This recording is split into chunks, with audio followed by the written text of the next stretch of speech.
আসসালামু আলাইকুম সবাইকে স্বাগত জানাচ্ছি। আসলে একটি সুখ সংবাদ, আপনারা ইতিমধ্যে সোশ্যাল মিডিয়ায় দেখেছেন যে ছাতক থেকে জাফলংয়ে যাওয়ার পথে সকাল থেকে কিন্তু 4 জন নিহত, এমন সংবাদ কিন্তু সোশ্যাল মিডিয়ায় আসছিল। তবে সর্বশেষ তথ্য অনুযায়ী 3 জন নিহত এবং 2 জন আহত আছেন। একজন মুমূর্ষু অবস্থায় আছেন এবং একজন কিছুটা ভালো আছেন, এমন তথ্য আমরা পেয়েছি। তবে এই মুহূর্তে নিহত যে মহান তার লাশ বা গ্রামের বাড়িতে আসছে, স্বজনদের এখানে আহাজারি এবং গ্রামে একটা সুখের ছায়া বসে আসছে।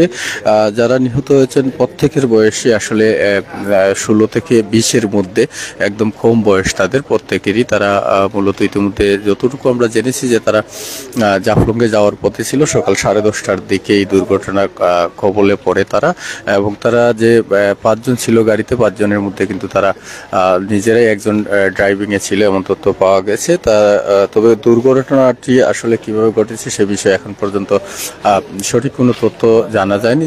যারা ওইখানে পথচারী ছিল তারা হয়তোবা এই জিনিসটা যদি কেউ দেখে থাকেন বলতে পারেন। এবং ইতিমধ্যে যে 2 জন আহত আছেন, সেই আহত 2জনকেও কিন্তু এ বিষয়ে এখন পর্যন্ত তাদের কোনো বক্তব্য নেওয়া সম্ভব হয়নি, যেহেতু তারা খুবই মারাত্মকভাবে আহত আছেন। আর 3 জন ইতিমধ্যে নিহত হয়েছেন। একজন হচ্ছে ছাতকের তাঁতিকুনা গ্রামের, আর একজন হচ্ছে আপনারা জেনেছেন যে বিশেষ করে রাধানগর মাঝভরা গ্রামের, আর একজন হচ্ছে কোম্পানিগঞ্জের। এই 3 জন নিহত হয়েছেন। 2 জন স্পটেড ছিল এবং তথ্য কিন্তু ছিল সকাল থেকে। তবে সোশ্যাল মিডিয়া 4 জনের তথ্য আসছিল, যেহেতু আরেকজনের অবস্থা আশঙ্কাজনক রয়েছে, তার জন্য হয়তো প্রাথমিকভাবে অনেকেই বা স্থানীয় সংবাদকর্মী, গণমাধ্যম কর্মী সহ যারা সোশ্যাল মিডিয়া ব্যবহার করে তারা এই তথ্যটা দিয়েছিলেন। তবে সর্বশেষ যে তথ্য হলো যে 3 জন নিহত হয়েছেন, তার মধ্যে মহানের লাশ তার বাড়িতে আসছে এবং এখানে স্বজনরা আসলে খুবই আহাজারি করতেছেন এবং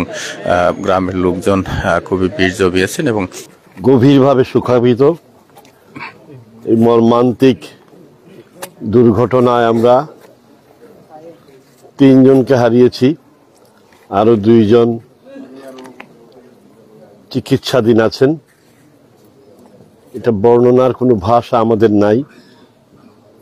মহান আল্লাহ তাআলা যেন তাদের বাবা মা আত্মীয় স্বজনকে এ সুখ সইবার শক্তি দেন। আমরা মহান আল্লাহ তাআলার কাছে এটাই কামনা করি, তিনি যাতে এই পরিবারগুলোকে সুখ সইবার শক্তি দিবেন। আপনাদেরকেও সকলকে ধন্যবাদ। এর বেশি এই মুহূর্তে বলার মেডিকেলে ছিলেন, আরো 2 জনের যে অবস্থা আসলে এর মধ্যে একজনের অবস্থা বেশি আশঙ্কাজনক। একজন ভালো আছে। সবাই দোয়া করবেন তাদের জন্য, তাদেরকে যেন মহান আল্লাহ তাআলা সুস্থ করে তোলেন। আজকের এই যে সুখাবহ ঘটনা, হৃদয় বিদারক ঘটনা, এটা বলার মতো ভাষা আমি হারিয়ে ফেলেছি। তরতাজা 3টি প্রাণ তরুণ বয়সে, বিশেষ করে আমাদের সন্তানদের মতো এই নিষ্ঠুর নির্মম এই দুর্ঘটনায় যারা প্রাণ হারিয়েছেন, আমরা মহান আল্লাহ তাআলার কাছে তাদের আত্মার রুহের মাগফিরাত কামনা করি এবং পিতামাতা পরিবার যারা আছে কিভাবে তারা সান্ত্বনা পাবে। আমরাও, আমার কথা বলতেও আমার বিবেক এবং আমার মুখ দিয়ে কথা বের হচ্ছে না। মহান আল্লাহ তাআলার কাছে আমরা দোয়া করি, আল্লাহ যেন তার পিতামাতাকে, পরিবারকে এই সুখ সইবার ধৈর্য ধারণ করার ক্ষমতা দেন। ফুলের মতো বাচ্চা, পবিত্র তাদের দেহ আত্মা, তাদেরকে যেন আল্লাহ তাআলা, মহান আল্লাহ তাআলা যেন তাদেরকে জান্নাতুল ফেরদাউসের সর্বোচ্চ আলায় মুকাম নসিব করেন। দীর্ঘদিনের সম্পর্ক আমার তাদের পরিবারের সাথে। ছাতকের বিএনপির এক অভিভাবক ছিলেন তার চাচা আলহাজ সৈয়দ তিতুমির সাহেব। ছাতকের যারা বিএনপি গঠন করেছিলেন সেই শহীদ রাষ্ট্রপতি জিয়াউর রহমান সাহেবের হাত ধরে ওই সময়ে সৈয়দ তিতুমীর সাহেব বিএনপির একজন প্রতিষ্ঠাতা নেতা ছিলেন। উনাকেও বিগত আওয়ামী লীগ ফ্যাসিস্ট সরকার ষড়যন্ত্র করে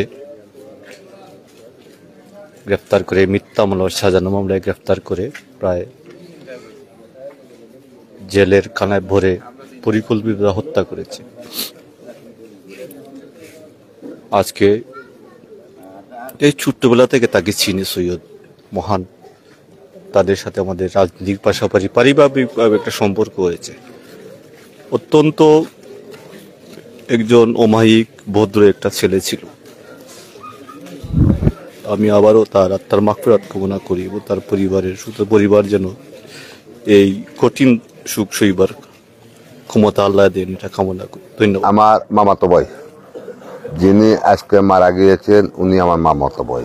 আমি যদিও পৌর বিএনপি সিনিয়র যুগ্ম আহ্বায়ক, উনার চাচা ছিলেন আহ্বায়ক এই পৌর বিএনপি।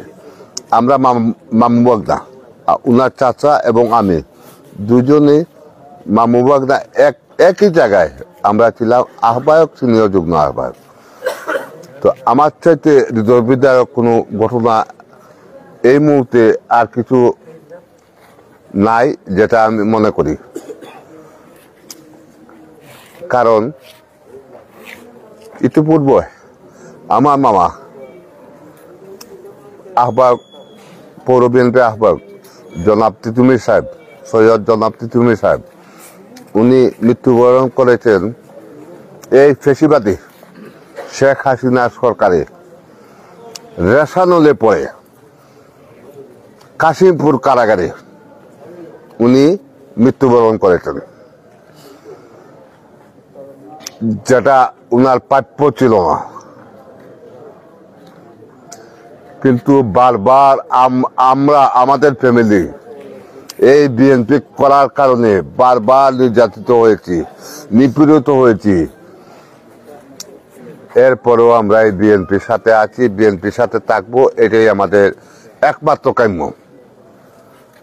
আমরা বিএনপি পরিবারের সন্তান, বিএনপি ছাড়া আমরা অন্য কিছু বুঝি না, জানি না, এটাই স্বাভাবিক। আজকে আমার মামাতো ভাই মহান আজকে মৃত্যুবরণ করেছেন। উনার সাথে হয়তোবা আরো দুইজন আমাদের এই দলের কর্মী মৃত্যুবরণ করেছেন, আরো আহত হয়েছেন আরো দুইজন। তো এই জন্য আমি আজকে আমার মামাতো ভাই মৃত্যুবরণ করেছেন, এই জন্য তো আমি এমনিতেই মামাতো। এরপরেও আমি একজন রাজনৈতিক কর্মী হিসেবে আপনাদের সামনে কথা বলতে হয়, সেই হিসাবে কথা বলতেছি।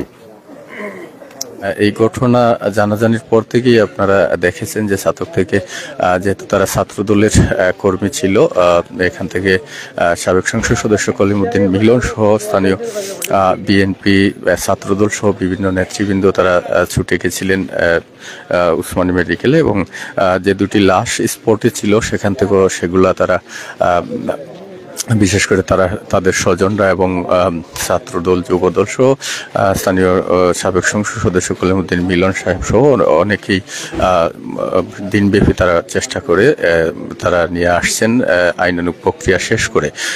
এবং যে জানাজার নামাজ সেটি আগামীকাল সকাল 11টার দিকে অনুষ্ঠিত হবে তার গ্রামের বাড়িতে। এবং রাধানগর গ্রামের যে সায়েম নিহত হয়েছে তার জানাজার নামাজের টাইম এখনো আমরা জানতে পারিনি, তবে সেটিও সোশ্যাল মিডিয়ার কল্যাণে আমরা জেনেছি যে ছাতকই তার জানাজার নামাজটি অনুষ্ঠিত হবে। তবে অল্প কিছুদিনের মধ্যে হয়তো আমরা সেই তথ্যটিও পেয়ে যাব, যদি আমরা লাইভে থাকা অবস্থায় পাই আমরা জানিয়ে দিব।